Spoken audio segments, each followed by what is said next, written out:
One of the biggest issues Cincinnati voters will decide this election day is if they're willing to pay more money to fund the city's parks and trail system. Right now, the city's parks are funded through the city budget. That's the same money that goes to pay for things like the police department and new roads in Cincinnati. Every year, city leaders at City Hall decide how much money they can afford to give the parks. Issue 22 would change that. It would collect a special property tax from homeowners in Cincinnati. That tax would cost the owner of a $100,000 home $35 a year. That permanent tax would generate about $5.5 million annually for the park system.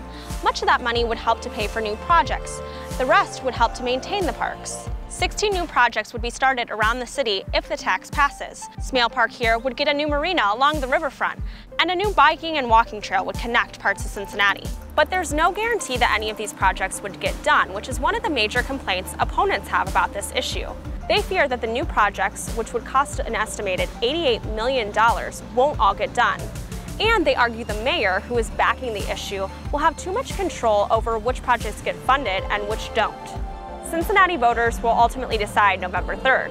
Will the city's parks make a major transformation for years to come, or are voters happy with the way things are now?